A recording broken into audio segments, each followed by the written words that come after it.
नमस्कार, मैं कृतिका। आप देख रहे हैं साक्षात न्यूज। बूंदी के कांग्रेस नेता भरत शर्मा ने भाजपा का थामा दामन। बूंदी विधानसभा से कांग्रेस प्रत्याशी के लिए किया था पार्टी से युवा प्रत्याशी के रूप में आवेदन। टिकट नहीं मिलने पर आहत होकर भरत शर्मा ने थामा बीजेपी का दामन। कांग्रेस सरकार में राज्य मेला प्राधिकरण के सदस्य रहे हैं भरत शर्मा। बूंदी विधानसभा से चुनावी सरगर्मियां देखने को मिल रही हैं। आवेदन नामांकन की तिथि समाप्त होने के साथ ही कई युवा नेताओं के चेहरे पर मायूसी देखने को मिली और उन्होंने अपनी पार्टी से बगावत कर विपक्ष की पार्टी का दामन थाम लिया। जी हां, हम बात कर रहे हैं बूंदी की विधानसभा से कांग्रेस नेता भरत शर्मा की, जिन्होंने आज मंगलवार को कांग्रेस से बगावत कर बीजेपी का दामन थाम लिया। जब हमने इसकी वजह भरत शर्मा से जाना तो उन्होंने कहा कि कांग्रेस में पारिवारिक राजनीति से उठकर कार्यकर्ताओं को तवज्जो नहीं दी जाती और परिवार के ही लोग आपस में बड़े नेता को चुन लेते हैं और यह सिलसिला बरसों से चला आ रहा है।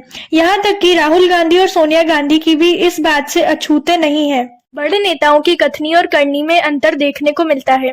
इसीलिए आज टोक उनियारा संसद के जौनपुरिया बूंदी के बीजेपी प्रत्याशी अशोक डोगरा व कई भाजपा के बड़े नेताओं के समक्ष आज निजी रिसोर्ट में भरत शर्मा ने बीजेपी का दुपट्टा धारण कर बीजेपी में गए और उनके साथ कई कार्यकर्ता भी बीजेपी में शामिल हुए। मगर यह बात स्पष्ट दिखाई दे रही है कि कहीं ना कहीं भरत शर्मा को कांग्रेस ने बूंदी विधानसभा से कांग्रेस का टिकट नहीं देने के कारण नाराज होकर भाजपा का दामन थामा। ऐसा ही वाकया पिछले चुनाव में ममता शर्मा द्वारा भी हुआ था, मगर इस बार की विधानसभा चुनाव में ममता शर्मा वापस कांग्रेस में अपने घर लौट आई। आगे देखना यह है कि क्या भरत शर्मा भी कुछ समय पश्चात कांग्रेस में वापस आएंगे या अब बीजेपी का दामन थाम कर ही कार्य करेंगे। तो आइए देखते हैं साक्षात न्यूज में यह खबर।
साथ झूठ बोला जा रहा था।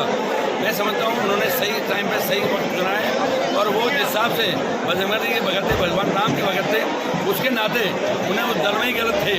आज मैं चाहता हूँ कि पूरी भारतीय जनता पार्टी इनका सम्मान करती है, इनके कार्यकर्ताओं को सम्मान करती है और पूरा इनको सम्मान मिलेगा।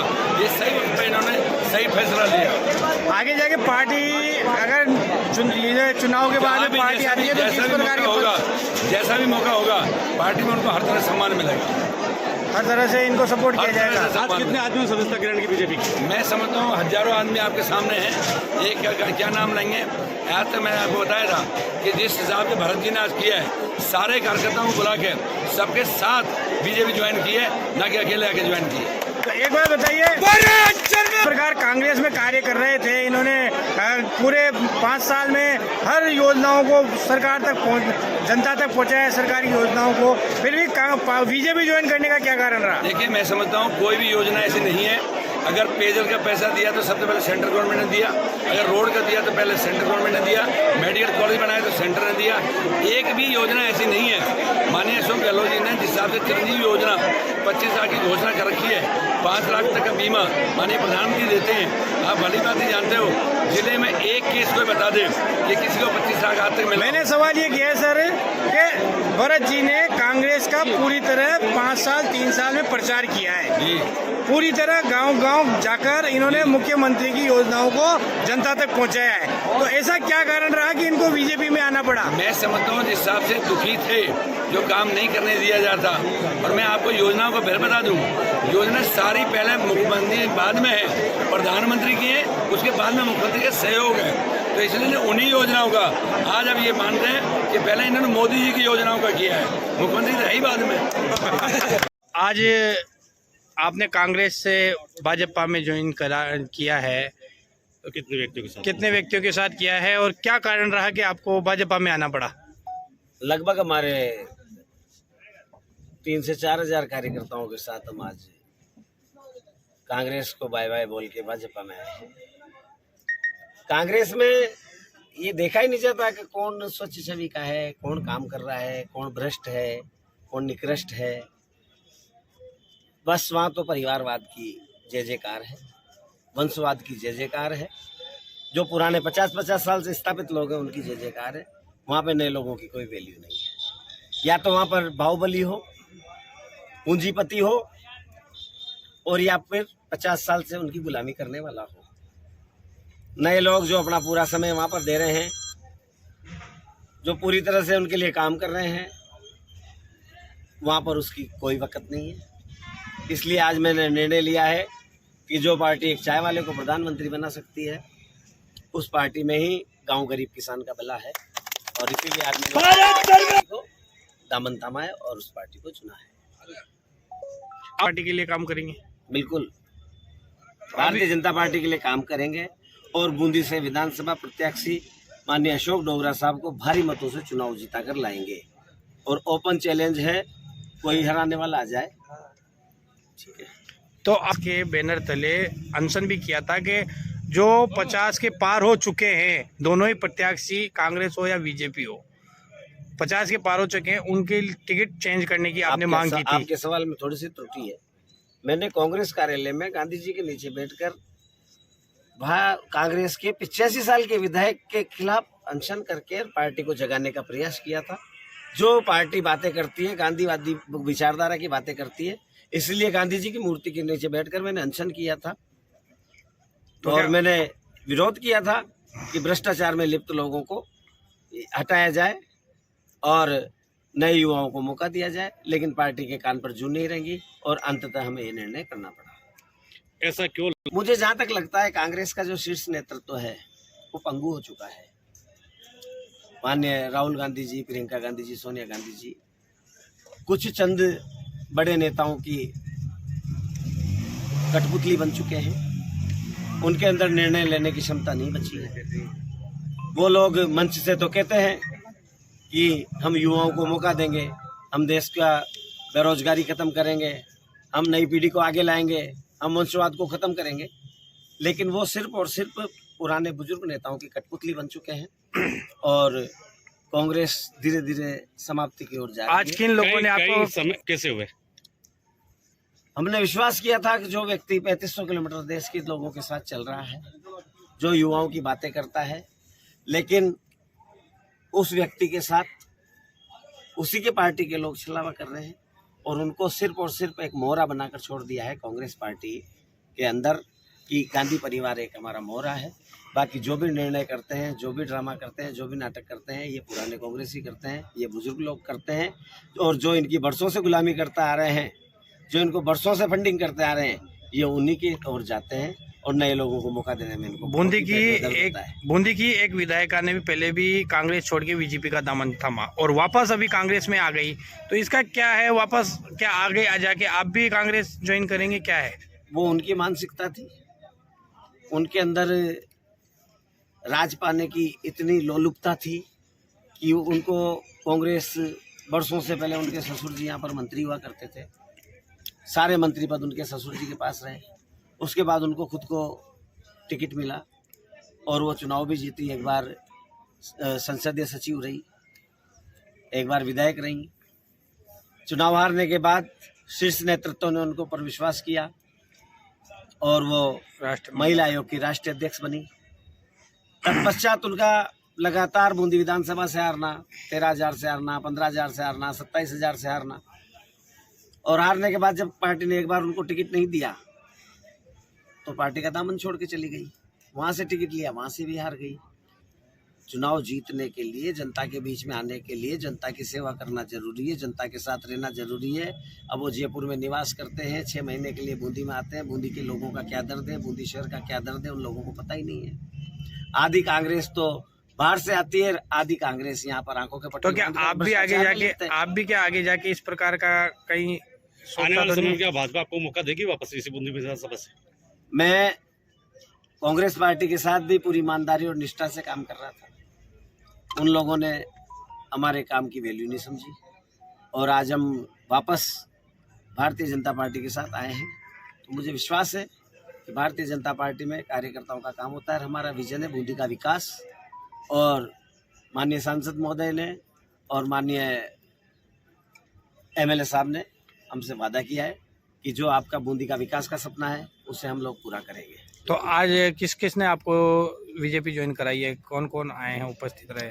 बीजेपी के प्रदेश उपाध्यक्ष और टोंक सवाई माधोपुर से सांसद आदरणीय जौनपुरिया साहब, बूंदी विधायक आदरणीय अशोक डोगरा जी, प्रदेश उपाध्यक्ष मुकेश जी दादीस साहब, हिमाचल के एमएलए और हाड़ौती के प्रभारी, और हिमाचल के यहाँ के जो बूंदी के प्रभारी एमएलए साहब हैं, 3 बार के विधायक हैं हिमाचल से वो, और बाकी भारतीय जनता पार्टी का लगभग पूरा ही परिवार यहाँ उपस्थित था।